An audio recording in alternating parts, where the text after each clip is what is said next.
बहुत समय पहले की बात है। एक दूर देश में वीरेंद्र नाम का एक राजा राज्य करता था। उसका राज्य समृद्ध था, प्रजा सुखी थी और चारों ओर उसकी बुद्धिमानी और न्यायप्रियता की चर्चा थी। मगर एक बात थी जो उसे भीतर से अधूरा महसूस कराती, उसका जीवन साथी।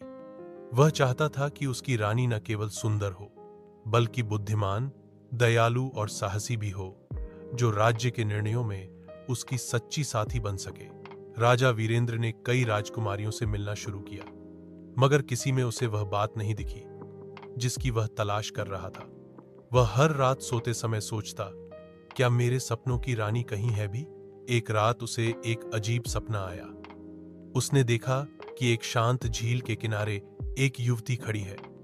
उसकी आंखों में गहराई थी, चाल में आत्मविश्वास और मुस्कान में अपनापन। राजा की नींद खुल गई, लेकिन उस स्त्री का चेहरा उसकी आंखों में बसा रह गया।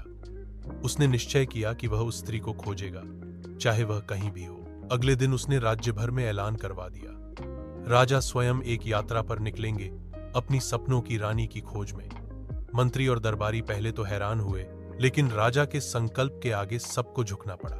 राजा ने साधारण वस्त्र धारण किए और एक आम इंसान की तरह अपने राज्य के कोने कोने की यात्रा शुरू की। इस दौरान उसने अपनी प्रजा के जीवन को करीब से देखा, उनके दुख, दर्द, खुशियां और संघर्ष।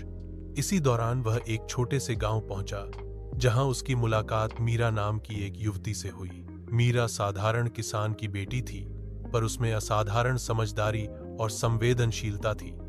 वह गांव की लड़कियों को पढ़ाती थी, बीमारों की सेवा करती थी और लोगों की छोटी छोटी समस्याएं सुलझाती थी। राजा ने कुछ दिन उस गांव में रह